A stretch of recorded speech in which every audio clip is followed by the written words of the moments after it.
అందరికీ నమస్కారం. నేను మెరుగు Sridhar. Please like, subscribe political link. చాలామంది ఛానల్‌ని సబ్స్క్రైబ్ చేసుకోవట్లేదు. దయచేసి సబ్స్క్రైబ్ చేయండి, లైక్ చేయండి, షేర్ చేయండి. ఎందుకంటే మీ ఆదరాభిమానాలు నాకు చాలా ముఖ్యం. జమ్మూ అండ్ కాశ్మీర్‌లో ఈ నెల 18, 25 మరి వచ్చే నెల 2వ తారీఖున 3 ఫేజ్‌ల్లో ఎలక్షన్స్ జరగబోతున్నాయి. అంటే అక్కడ నేషనల్ కాన్ఫరెన్స్, పీడీపీ మరియు BJP, Jammu Kashmir progressive party ఇలా చాలా చిన్న చితక పార్టీలు చాలా పోటీ చేస్తున్నాయి. ముఖ్యంగా కశ్మీరీలు చాలా గొప్పగా చెప్పుకుంటారు. ఇది ఒక భూతల స్వర్గం లాంటిదని. గర్ ఫిర్దౌస్ బార్ రుహే జమీన్ అస్త్ హమీన్ అస్తో హమీన్ అస్తో హమీన్ అస్తో అని. అంటే కశ్మీర్ ఒక భూతల స్వర్గం లాంటిది. ఇక్కడికి వస్తే మనకు ఒక భూతల స్వర్గం కనబడుతుందని అందరూ భావిస్తుంటారు. ముఖ్యంగా 2008లో లంగాటే నియోజకవర్గం నుంచి పోటీ చేసి ఎమ్మెల్యేగా ఎలక్ట్ అయినటువంటి ఇంజనీర్ రషీద్. ఇంజనీర్ రషీద్ చాలామంది అతనికి ఇంజనీర్ రషీద్‌గా ఎందుకు పిలుస్తారంటే అతను కన్‌స్ట్రక్షన్‌లో ఇంజనీర్‌గా చాలా రోజులు కూడా government of Kashmir, Jammu and కాశ్మీర్‌లో పనిచేశాడు. ఇంకోటేంటంటే ఆవామే ఇత్తెహాద్ పార్టీ నుంచి ఇతను స్థాపించబడడం జరిగింది.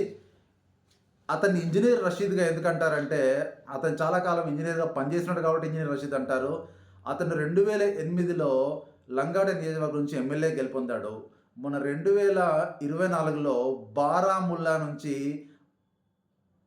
తన ప్రత్యర్థి అయిన మాజీ ముఖ్యమంత్రి ఒమర్ అబ్దుల్లాను 2,00,000 పైచిలుకు ఓట్లతో అతను ఓడించడం జరిగింది. అప్పుడు మంచి లైమ్ లైట్‌లోకి వచ్చాడు. అసలు ఎవరు ఇంజనీర్ రషీద్ అని. నిజంగా కూడా ఇంజనీర్ రషీద్ 2019లో అంటే ఆర్టికల్ 372 రద్దు తర్వాత 4 రోజులలో జైల్లో ఉన్నాడు, తిహార్ జైల్లో. ఎందుకంటే అతను టెర్రరిస్టులకు ఫండింగ్ సమకూరుస్తున్నాడనే ఆరోపణలపైన అతన్ని ప్రాసిక్యూట్ చేసి తిహార్ జైలుకి తరలించడం జరిగింది. అంటే కూడా ఇంకొకటి ఏంటంటే రషీద్ ముఖ్యంగా ఇప్పుడు 34 స్థానాల్లో జమ్మూ అండ్ కాశ్మీర్లో పోటీ చేస్తున్నాడు. ఒక బీజేపీకి ముఖ్యంగా జమ్మూ అండ్ ఉధంపూర్లో తప్ప బీజేపీకి బలం ఎక్కడగా లేదు. ఓన్లీ జమ్మూ ప్రాంతంలో కొంచెం వాళ్ళు బలంగా ఉన్నారు. బీజేపీ మొత్తం 90 సీట్లలో కూడా పోటీ చేస్తున్నప్పటికి కూడా చాలా చోట్ల డిపాజిట్లు కోల్పోయే పరిస్థితి ఉంది. ఎందుకంటే కశ్మీర్ వ్యాలీలో నేషనలిస్ట్ కాన్ఫరెన్స్ తర్వాత కాంగ్రెస్ కలిసి పోటీ చేస్తున్నాయి. అక్కడ వాళ్ళ గట్టి బలంగా ఉన్నారు నేషనలిస్ట్ కాన్ఫరెన్స్. పీడీపీ ఏంటంటే ఫండింగ్ లేక, సరైన అభ్యర్థులు లేక ప్రజల్లో ఆదరణ కోల్పోయింది. ఎందుకంటే బీజేపీ, పీడీపీ ఎప్పుడైనా లాస్ట్ టైం ప్రభుత్వాన్ని ఏర్పాటు చేసినప్పుడు బీజేపీ పైన వ్యతిరేకత కూడా పీడీపీ కలిసి వచ్చింది. కాబట్టి పీడీపీ ఈసారి ఓట్లు చీల్చడం తప్ప గట్టి పోటీ వాళ్ళు ఎదురు ఇవ్వలేరు. ముఖ్యంగా ఏంటంటే చాలామంది కూడా చెప్తున్నారు ఇంజనీర్ రషీద్‌కి బెయిల్ ఇప్పించింది బీజేపీ పార్టీ అని నేషనల్ కాన్ఫరెన్స్ తర్వాత పీడీపీలు చెప్తున్నారు. ఎందుకంటే ఎలక్షన్స్ ముందుగా అక్టోబర్ 2 వరకు అతనికి బెయిల్ వచ్చింది. అంటే బీజేపీ కూడా ఇంజనీర్ రషీద్‌నే నమ్ముకుంది. ఎందుకంటే ఇతను చీల్చే ఓట్ల పైన చాలా గట్టి ప్రభావం ఉంటుందని రామ్ మాధవ్ లాంటి నిపుణులు, విశ్లేషకులు కూడా బీజేపీ ఇన్ఛార్జ్ అయిన జమ్మూ కాశ్మీర్ ఇన్ఛార్జ్ కూడా చెప్తున్నారు.